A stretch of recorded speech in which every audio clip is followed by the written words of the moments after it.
శ్రీరామ జయ రామ జయ జయ రామ. శ్రీమద్ రామాయణము బాలకాండము 18వ సర్గ. శ్రీరామావతార ఘట్టము. విశ్వామిత్ర మహర్షి ఆగమనము.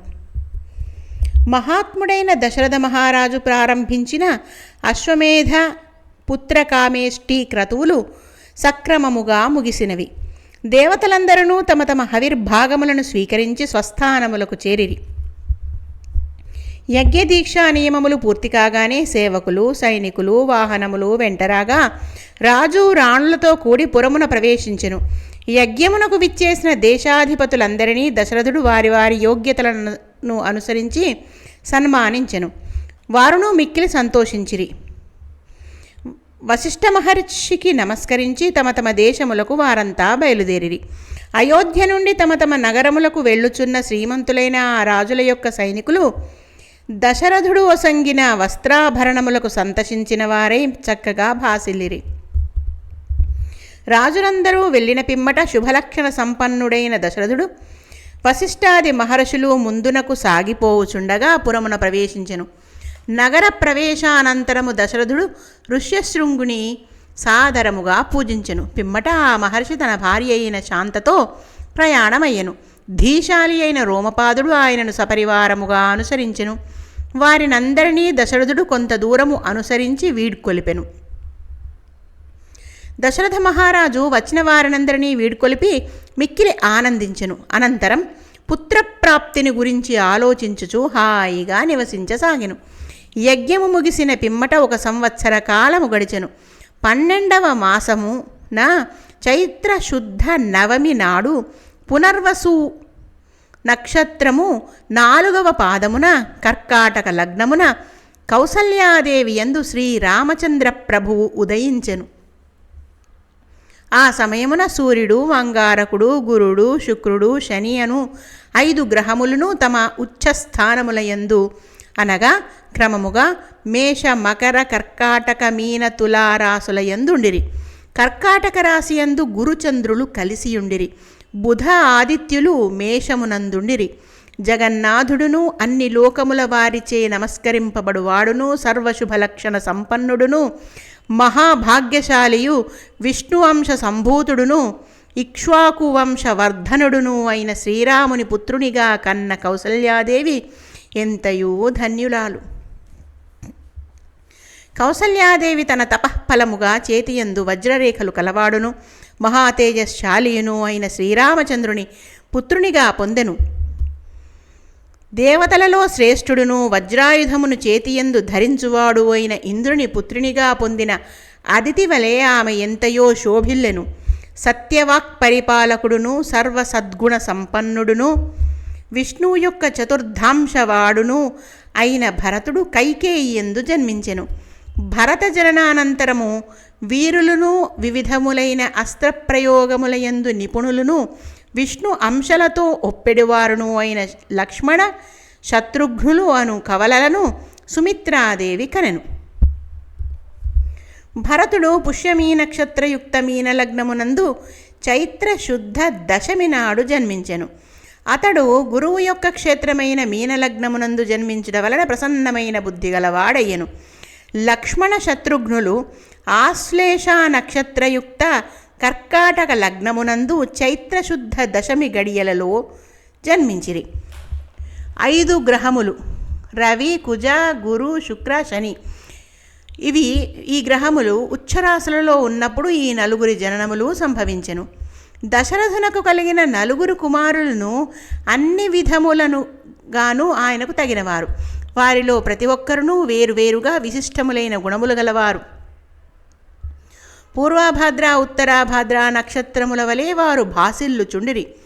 రామాదుల జననకాలమున గంధర్వులు అవ్యక్త మధురముగా గానము చేసిరి. అప్సరసలు కన్నుల పండువుగా నృత్యము చేసిరి. చక్కగా దేవదుందుపులు మ్రోగెను. ఆకాశము నుండి పుష్పవృష్టి కురిసెను. దశరథ మహారాజునకు పుత్రులు కలిగిన సంతోష సమయమున అయోధ్యయందు అంతటను ఉత్సవములు జరిగినవి. అందు ప్రజలెల్లరూ అత్యుత్సాహముతో పాల్గొనిరి. రాజవీధులన్నీయును కోలాహలముతో నిండిపోయెను. నటీనటుల అభినయ ప్రదర్శనలతోడను నర్తకుల యొక్క నృత్య వినోదములతోడను విలసిల్లెను. గాన వాద్య గోష్ఠులతోడను వందిమాగధుల స్తోత్ర పాఠములతోడను ప్రతిధ్వనించెను. రాజు పౌరాణికులను వందిమాగధులకును పారితోషికములనిచ్చెను. బ్రాహ్మణోత్తములకు వేల కొలది గోవులను ధనకనక వస్తువాహనములను దానము చేసెను. పుత్రులు జన్మించిన 11 రోజుల పిమ్మట దశరథుడు వారికి జాతకర్మ నామకరణ ఉత్సవములను నిర్వహించెను. వారి కుల పురోహితుడైన వశిష్ఠ మహర్షి ఉత్తమ గుణములు గల జ్యేష్ఠ కుమారుడైన రామునకు రాముడు అనియు, కైకేయీ సుతునకు భరతుడు అనియు, సుమిత్రాపుత్రులకు లక్ష్మణుడు శత్రుఘ్నుడు అనియు నామకరణములు చేసెను. రాజు బ్రాహ్మణులను పురజనులను గ్రామవాసులను మృష్టాన్న భోజనములతో సంతృప్తి పరచెను. ఇంకను బ్రాహ్మణోత్తములకు వివిధ రకములైన రత్నములను పుష్కళముగా బహూకరించెను. పిమ్మట దశరథుడు తన 4 పుత్రులకును అన్నప్రాసన చౌలోపనయనాది సంస్కారములను సకాలమున జరిపించెను. ఆ రాజకుమారులో పెద్దవాడైన రాముడు ధ్వజ పతాకము వలె వంశప్రతిష్టను ఇనుమడింపజేయుచు తండ్రికి మిక్కిలి సంతోషమును గూర్చుచుండెను. మరియు సమస్త ప్రాణులకును శ్రీ మహావిష్ణువు వలె శ్రీరామచంద్రుడు ఎంతో ప్రేమపాత్రుడయ్యను. ఆ రాజకుమారులందరూ వేదశాస్త్రములను అభ్యసించిరి. ధనుర్విద్య యందు ఆరితేరిలి. ప్రజల హితమునందే ఆసక్తి కలవారైరి. వారందరూ విజ్ఞాన ఖనులు, సకల సద్గుణ సంపన్నులు. రఘువంశజులలో మహాతేజశాలి అయిన శ్రీరాముడు అమోఘమైన పరాక్రమము కలవాడు. సమస్త ప్రజలకును పూర్ణచంద్రుని వలె ఆహ్లాదకరుడు. రాముడు ఏనుగునెక్కియు అశ్వమును అధిరోహించియు రథమునందుండియు యుద్ధము అనర్చుటలో కుశలుడు. ధనుర్విద్యయందు నిరతుడు. సర్వదా తల్లిదండ్రుల సేవలలో నిమగ్నుడై ఉండెడివాడు. ప్రజలను ఆనందింపజేయునట్టి అన్నయ్యగు శ్రీరాముని యందు లక్ష్మణుడు బాల్యము నుండి భక్తి తత్పరుడు. నిత్యము ఆయనను సేవించుటయే ఒక మహాభాగ్యముగా తలచువాడు. రామ సేవలయందే నిరతుడగు లక్ష్మణుడు తన సుఖములను ఏమాత్రము పట్టించుకొనక త్రికరణ శుద్ధిగా ఆ రామునకు అంకిత భావముతో అన్ని విధములుగాను ప్రియమును కూచుచుండెడివాడు. అతడు రామునకు బహిప్రాణము. పురుషోత్తముడైన శ్రీరాముడును లక్ష్మణుడు తన చెంత లేనిచో నిద్రపోయేడువాడు కాదు. తల్లి కౌసల్య తీసుకుని వచ్చిన కమ్మని భోజన పదార్థములను లక్ష్మణుడు తోడుగా లేనిచో భుజించెడువాడు కాడు. అనగా రాముడు క్షణకాలమైనను లక్ష్మణుని విడిచి ఉండేటివాడు కాడు. రాముడు అశ్వమునెక్కి వేటకు వెళ్ళునప్పుడు లక్ష్మణుడు ధనుస్సును చేతబూని అతనిని కాపాడుచూ వెంట నడిచేవాడు. లక్ష్మణునకు తమ్ముడైన శత్రుఘ్నుడును అతని వలె సేవాభావము కలవాడు. అతడు భరతునకు ప్రాణముల కంటెనూ ప్రియమైనవాడు. అట్లే శత్రుఘ్నుడును భరతునిపై ఎనలేని ప్రేమను కలిగి ఉండెను. చక్కని శుభలక్షణ సంపన్నులగు తన 4 ప్రియ పుత్రులతో కూడిన దశరథుడు ఇంద్ర యమ వరుణ కుబేరులు అను 4 దిక్పాలకులతో కూడిన బ్రహ్మదేవుని వలె పరమానందభరితంగా ఉండసాగెను. ఆ 4 రాజకుమారులను వివిధ శాస్త్రజ్ఞాన సంపన్నులై సకల సద్గుణములతో అలరాడుచు మిక్కిలి వాసిగాంచిరి. ఎట్టి పరిస్థితుల యందును పొరపాటునైనను అకృత్యములకు పాల్పడేవారు కారు.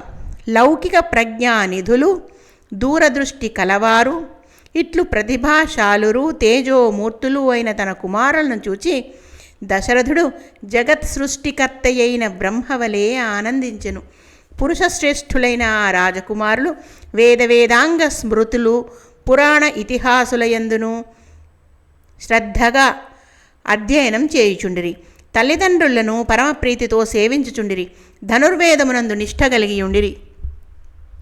ధర్మాత్ముడైన దశరథ మహారాజు యుక్త వయస్కులైన తన పుత్రులకు అన్ని విధములుగా ఈడు జోడైన కన్యలతో వివాహములు జరిపించుటకై గురువులతోనూ బంధువులతోనూ బాగుగా ఆలోచింపసాగెను. మహాత్ముడైన దశరథుడు మంత్రులు మొదలైన వారితో కూడి పుత్రుల వివాహ విషయములను గురించి ఆలోచించుచుండగా మహాతేజశాలి అయిన విశ్వామిత్ర మహర్షి అచ్చటికి విచ్చేసెను. రాజును దర్శింపగోరిన వాడై ఆ మహర్షి ద్వారపాలకులతో, నేను గాధిరాజు కుమారుడను, కుశుకుని వంశము వాడను, నా పేరు విశ్వామిత్రుడు, నా రాకను మీ రాజుగారికి వెంటనే తెలుపుడు అని పలికెను.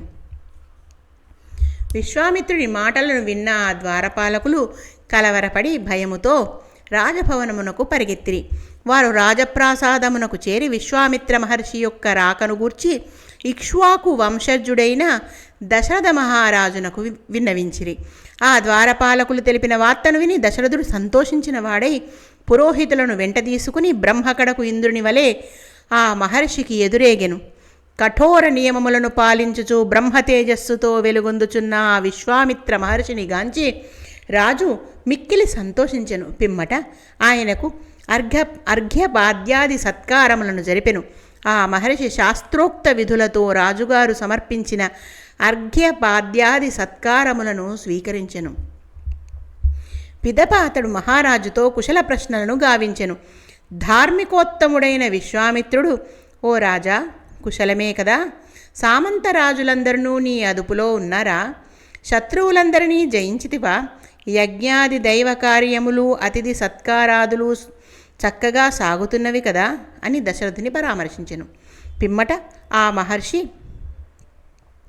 వశిష్ఠుని సమీపించి ఆయనతో కుశల ప్రశ్నలు గావించెను. ఇంకనూ మహాత్ములైన వామదేవాది మునులను కూడా అతడు యథోచితముగా పరామర్శించెను. ఈ విధముగా విశ్వామిత్రునిచే గౌరవింపబడిన వారై వారందరూ ఎంతగానో సంతోషించిరి. పిమ్మట అందరూ రాజసభా భవనమున ప్రవేశించి తమ తమ యోగ్యతల ప్రకారం అచ్చట ఆసీనులైరి. మిక్కిలి ఉదార స్వభావము గల దశరథ మహారాజు పులకిత గాత్రుడై ఉప్పొంగిన మనస్సుతో విశ్వామిత్ర మహర్షిని స్తుతించుచు ఇట్లనెను. ఓ మహర్షి, అమృతము లభించినట్లును, నీళ్లు లేని చోట వర్షము కురిసినట్లును, సంతానము లేనివానికి ధర్మపత్నియందు పుత్రులు కలిగినట్లును, నష్టపోయిన వానికి నిధులు లభించినట్లును, పుత్రుల వివాహాది మహోత్సవములయందు సంతోషము పెళ్ళుబికినట్లును మీ ఆగమనము అనగా మీ రాక మాకు మహదానందమును గూర్చినది. మీకు స్వాగతము అనెను. ఇంకను, ఓ ధర్మాత్మ, బ్రహ్మర్షి, మీరు ఇచ్చటికి వచ్చుట మా అదృష్టము. నేను ధన్యుడనైతిని. మీ అభీష్టమేమి? అందులకై నేనేమి చేయవలెను? దానమును తీసుకొనుటకు మీరెంతయూ పాత్రులు. నేడు నా జన్మ సఫలమైనది. నా జీవితమే చరితార్థమైనది. పూర్వము రాజర్షిగా వాసిగెక్కితిరి, అనంతరము తపఃప్రభావమున బ్రహ్మర్షిత్వమును కూడా సాధించితిరి. కనుక మీరు మాకు బహుదా పూజ్యులు. ఓ బ్రహ్మర్షి, అద్భుతమైన మీ ఆగమనము నన్ను అబ్బురపరిచినది. మా గృహము పావనమైనది. ప్రభు, మీ శుభ సందర్శనము వలన నేను కృతార్థుడనైతిని. మీరు ఏ కార్యనిమిత్తమై ఇచ్చటికి వచ్చితిరో తెలుపుడు. మీ కార్యమును నెరవేర్చుటకై సిద్ధముగా ఉన్నాను, అనుగ్రహింపుడు అనెను. ఇంకను, ఓ కౌశిక, కార్య విషయమున సందేహమును పెట్టుకొనవలదు. మీరు పూజ్యులైన మా అతిథులు కావున గృహస్థుడనైన నేను మీరు ఏ కార్యమును నెరవేర్చమన్నను నేను నెరవేర్చెదను. మీరు మాకు దైవ సమానులు. ఓ బ్రహ్మర్షి, మీ ఆగమనము వలన నేను ఆచరించిన సమస్త ధర్మములను ఫలించినవి. నేను అదృష్టవంతుడను అనెను. అర్థవంతములైన దశరథుని మృదు మధుర వచనములు విశ్వామిత్రునకు వీణుల విందు నర్చినవి, హృదయమునకు ఆహ్లాదమును గూర్చినవి. అంతటా ఉత్తమోత్తమ గుణములచే ఖ్యాతికెక్కినవాడును శమదమాది విశిష్ట గుణ సంపన్నుడును అయిన విశ్వామిత్ర మహర్షి పరమానంద భరితుడాయను. సర్వం శ్రీరామార్పణమస్తు.